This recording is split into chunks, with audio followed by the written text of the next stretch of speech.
আপনারা সজাগ থাকবেন, আপনারা বিভ্রান্ত হবেন না, আপনারা ঐক্যবদ্ধ থাকবেন। ফতুল্লা থানা বিএনপি নেতৃত্বে এখানে অনেক সুযোগ্য নেতৃবৃন্দ রয়েছে। ফতুল্লা থানা বিএনপিতে অনেক সুযোগ্য নেতৃবৃন্দ রয়েছে যারা আন্দোলন সংগ্রামে অত্যন্ত গুরুত্বপূর্ণ ভূমিকা রেখেছে। কাজেই তারা পরীক্ষিত, তারা যোগ্য, তাদের নেতৃত্বে আপনারা সকলে ঐক্যবদ্ধ থাকবেন। যারা এখনো এই সভার বাইরে রয়েছেন, যারা এখনো এই সভাকে দূরে রেখে ষড়যন্ত্রের জাল বপন করছেন, তাদেরকে আমি সময়সীমা নির্ধারণ করে দিব। খুব অল্প সময়ের মধ্যেই সকলে ঐক্যবদ্ধ হবেন। তারা হলে এই সদস্য নবায়ন ফর্ম নিয়ে আমি প্রশ্ন তুলব, সর্বত্র কেন্দ্রীয় কমিটিতে আমি প্রশ্ন তুলব, সদস্য ফর্ম কারা পাবে এবং কারা পাবে না। যারা দলকে বিভ্রান্ত করতে চায় তাদেরকে কি সদস্য ফর্ম দেওয়া উচিত? উচিত না।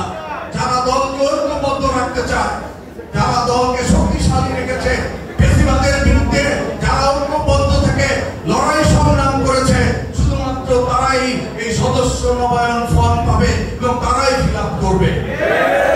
সুতরাং আমি আহ্বান জানাবো এক প্ল্যাটফর্মে এসে, কারণ বই একটি, আমাদের নেত্রী একজন, দেশনেত্রী বেগম খালেদা জিয়া, আমাদের অভিভাবক একজন, দেশ নায়ক জনাব তারেক রহমান। কাজেই আমাদের বই হবে একটি এবং এই বইয়ে সবাইকে সদস্য হতে হবে।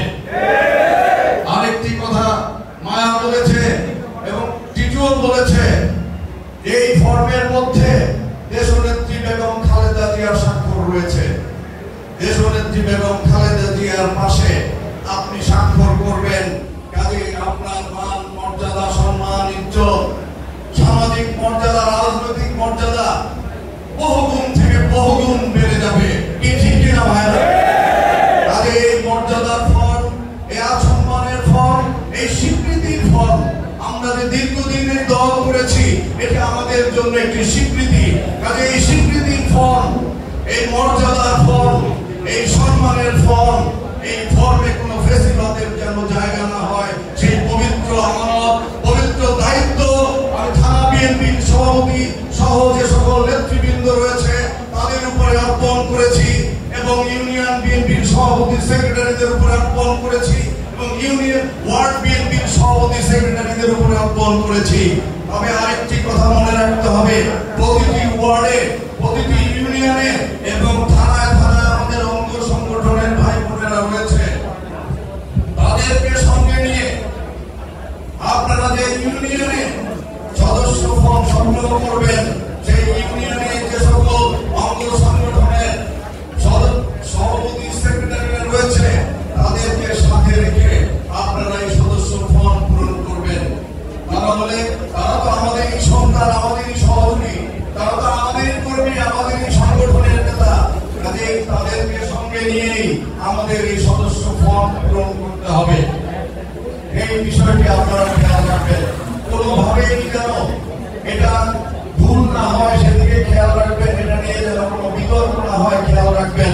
আরেকটি কথা আপনাদেরকে বলে যেতে চাই, সেটি হলো আপনার এলাকায় যদি এমন কেউ, এই সাংবাদিক বছর, আপনার এলাকায় যদি এমন কেউ সদস্য হওয়ার জন্য আপনাকে পিড়াপিড়ি করে, আপনাকে চাপ দেয়, আপনি যদি মনে করেন, আপনার বিবেক যদি বলে যে তাকে সদস্য করলে বিতর্ক সৃষ্টি হতে পারে, তাহলে আপনি যদি সিদ্ধান্ত নিতে না পারেন, আপনি আপনার সংশ্লিষ্ট যে সিনিয়র নেতা আছেন, আপনি যদি ওয়ার্ডের নেতা হন, আপনি আপনার ইউনিয়নের সভাপতিকে জানান যে এই ব্যক্তি সদস্য হতে চায়, আমি কি করব। আপনি হয়তো চাপে পড়তে পারেন কারো দ্বারা, আপনি তার মতামত দিবেন। সে যদি সিদ্ধান্ত নিতে না পারে তাহলে থানার সভাপতির কাছে সে সিদ্ধান্ত চাইবে। থানার সভাপতি যদি সিদ্ধান্ত নিতে না পারে তাহলে আমাদের জেলা থেকে একটা মনিটরিং কমিটি আমরা করে দিব। সেই কমিটির সহযোগিতা নিয়ে আপনারা তার ব্যাপারে সিদ্ধান্ত নেবেন। কাজে আপনি নিজে নিজে কোনো সিদ্ধান্ত নিয়ে আপনি আপনার 30-40 বছরের যে রাজনৈতিক ক্যারিয়ার, আমরা চাই না দল থেকে কাউকে বহিষ্কার করতে, আমরা চাই না দল থেকে কোন একজন নেতা কর্মী হারিয়ে যাক। আমরা জানি প্রত্যেকেরই অনেক গুরুত্বপূর্ণ ভূমিকা রয়েছে। এই দলকে করতে গিয়ে কত যে ঘরের বাইরে থাকতে হয়েছে, কত মার অত্যাচার, মামলা মোকদ্দমা সহ্য করতে হয়েছে, জেলে থাকতে হয়েছে। যথেষ্ট